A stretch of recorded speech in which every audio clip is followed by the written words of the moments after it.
All right, it is 4:09, so we'll call to order the special meeting of the Fire and Police Commission. Roll call, Chairman Hoffman. Here? Commissioner Fiorito. Here. Commissioner Reben is absent with prior notice, and we'll see if he calls in. Others in the audience? Chief Thurman. And Assistant to Lloyd Austin. Item 2, we'll do approval of minutes. A is July 30th, 2025 Fire and Police Commission regular meeting minutes, and B is August 12th, 2025 Fire and Police Commission special meeting minutes. Does someone want to make a motion to approve? I'll make a motion to approve. And second? I'll second. Quick roll call, Chairman Hoffman. Aye. Commissioner Fiorito. Aye. Any closed session today? No closed session. No, return to open. Any new business? No new business. Old business? Real briefly, yes. Okay.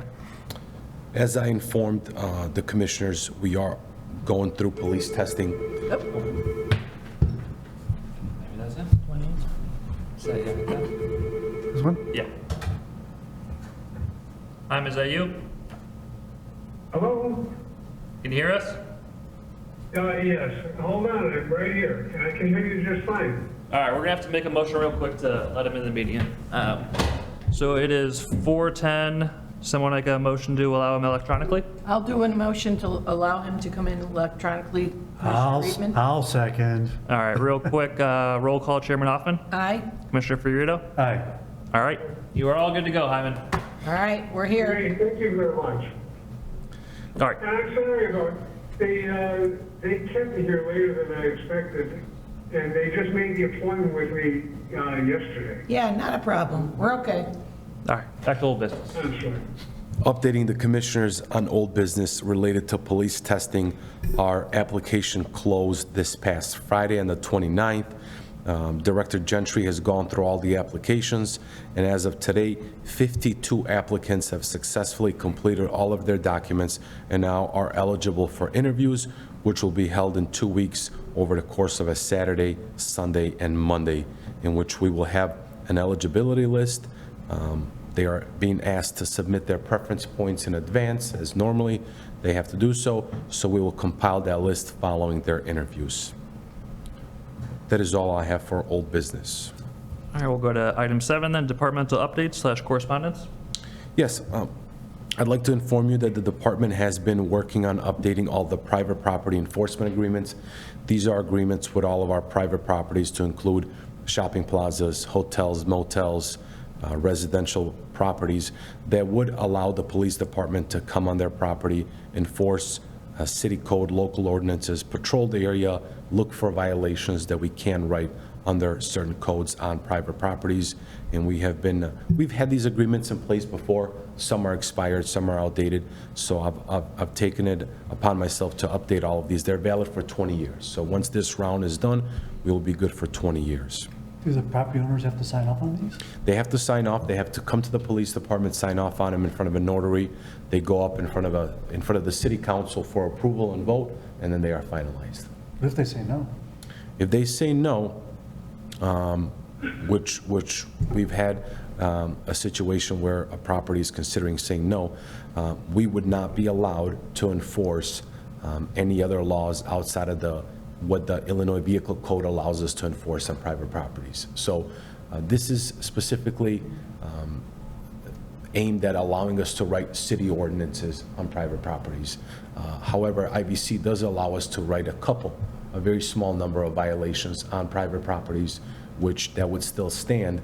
But in terms of local ordinances, when driving through a parking lot, an officer notices a violation that he can write on a parked vehicle on a local ordinance. If they say no, he would not be allowed to do so. Why would a business not want you to, I mean, I would think that I would want, if I had a business, I'd want the police to. Sure. The only reason an entity so far has considered saying no is because of the high insurance premium they have to hold. They have to hold $500,000 in coverage, and we have to be part of that coverage. The police department, the city of Prospect Heights does. When they enter this agreement, they also have to put up signage for no parking, posted fire lanes, and so those could be the reasons. In terms of enforcement and wanting the police on their properties, that has not been an issue. As a matter of fact, a lot of the properties ask for more patrols and right. more presence. But it's, specifically, it's the high insurance requirement. So the city gets named as additionally insured as a result of this? That's correct. Okay. That's correct. And those aren't cheap. Furthermore, we are working on electric-powered bicycle ordinance and a gas-powered bicycle ordinance. So we haven't had a local ordinance for either one of those. We've had motorized skateboards that related to the previous version of the electric bicycle craze, which was the one-wheel hoverboards and the one-wheel skateboards. Now we are specifically writing ordinances, working with our legal team to write electric-powered bicycle and a gas-powered bicycle ordinance, which would allow police officers to enforce those violations on the local level, send those individuals, those violators to adjudication instead of Rolling Meadows Court. Also seek compliance and hopefully help curb this problem. There really is a problem out here in this area with individuals not following the rules of the road when they are riding these bicycles. And how old do you have to be to ride these bicycles? There's so many variations to it in terms of gas, electric, when it comes to wattage. How many watts, yeah. Wattage, how many watts of the electric motor. So it's very in-depth when it comes to provisions of them. Something that we're going to put in our ordinances. We're going to advertise to all the residents to not catch them by surprise.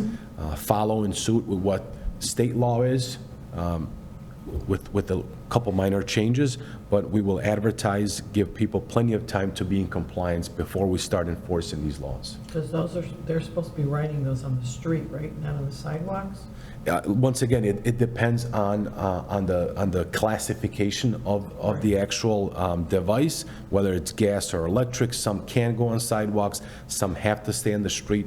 They all have to follow the rules of the road, and some have to have placards displaying the wattage, their classifications. There's 3 different classes, and so there's definitely a lot to it that I think people don't know. They buy these for their children, not really reading the laws and understanding that some of these go up to 35, 40 miles an hour. Yeah. And so it's going to be a good opportunity to educate the residents as well. Yeah, there was that one incident in Elmhurst where the lady got run over with the father and the son on the electric bikes. And the father made a big stink about it. And they said, I want to say 75 watts, not on the sidewalk, no helmet. Woman got injured. And he was, he got written up for it, but he was rough. Yeah. The father. Oh, yeah. Yeah. No, it's been, I I've see been him zipping hearing people. across Yep. Willow Road all the time. Mm-hmm, And Palatine Express lanes, it's like, Yep. where did you come from? right, yeah. I'm like, I just think about, how lazy does a kid need to be that he can't ride his own bike? Like, Yeah, they're very, very popular this summer. Very popular. So we've been working hard on that.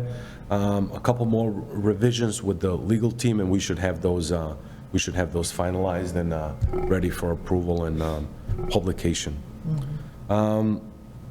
Moving on, departmental updates. I have informed everybody that on August 27th, probationary police officer Coleman, who was in training, resigned from the police department. He resigned in good standing. He was very grateful for the opportunity to train with the department, to work with the department, go to the police academy. At the very current time, police work was not aligned with what was going on in his personal life, and he decided to step away and focus on his personal life, and we respect that and wish him the best. September 5th, Officer Mullaney will be stepping away from the department. If you recall, Officer Mullaney started as a part-time police officer, transitioned to full-time. He was hoping to do 2 to 3 years as a full-time police officer. He is a former Chicago police officer, retired after many years of service with them. Most recently, he suffered an injury which complicated things a bit, and he feels much better enjoying retirement rather than risking suffering another injury, and we respect his decision. We thank him for the service he's provided over the last couple of years in both capacities as part-time and full-time. He's been a tremendous asset to the team in terms of professionalism, in terms of maturity, and experience on the job. He's been a wealth of knowledge, so we wish him the best, and we are very thankful to him for his service. He will be dearly missed. September 8th at 3 p.m., as I have announced, part-time officer Don Vasquez will be sworn in here at City Hall. Don comes to us as a part-time police officer. He currently works for the Elmhurst Police Department. He is a former Chicago police officer, also worked for a couple of federal agencies. I feel comfortable Don's going to be a great asset to our police department in the part-time capacity. He brings in a lot of knowledge, a lot of experience from different places of employment he's had, and he's excited to start working with us, and he's excited to work in Prospect Heights, given our call volume and given our activity, something that he's definitely looking for. Extending my best wishes, I will not be in attendance. Yeah. I will do that. I will do that. You all have interviewed recently a lateral police officer applicant. I will be seeking to extend him a conditional offer in employment. His background is completed. I will touch base with Deputy Chief and our Detective Sergeant who have been working on that background investigation. Everything so far has checked out. Everything's been good, and I will notify you once that process unfolds. And just so you're aware, once I extend him the conditional offer, he will still be asked. It will be dependent on successful completion of all tests, which is polygraph, psychological, and Omega medical screening and a stress test. And upon completion of all those tests, he would then start field training program. Since he is a certified lateral police officer, he would not be going to the police academy. And with that, if that works out, we would then be one officer short, which would be hiring from this current testing process, which you all are interviewing for in a couple weeks here. And we hope for the best. Any questions? Surely one out of 53 we can bring Right. forward. Please. That's the goal. That's the goal. Yeah, that is all I have. All right, we'll move on to item 8, public comment. It does not look like any today.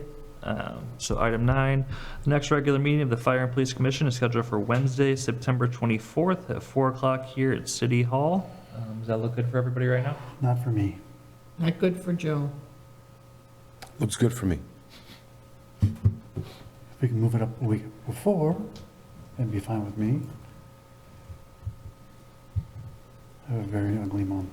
Reedman, how do you look for the 24th? The 17th is not going to work. Adjudication is here at that time. It'll be adjudication here. I'm good. We can go into October. No. I mean, you guys could do it on your own. It'll be worse. You guys can call me if you want. Yeah, but, we'll call him. We'll okay. put him on call, so we're, Keep 24th for now. yeah. 2020, right, Okay, okay? all right. Let you know if anything changes. And then it is 4:22. Does someone make a motion to adjourn? I'll make a motion to adjourn. And a second? Aye? All in favor? Aye. Aye. All right, we are adjourned.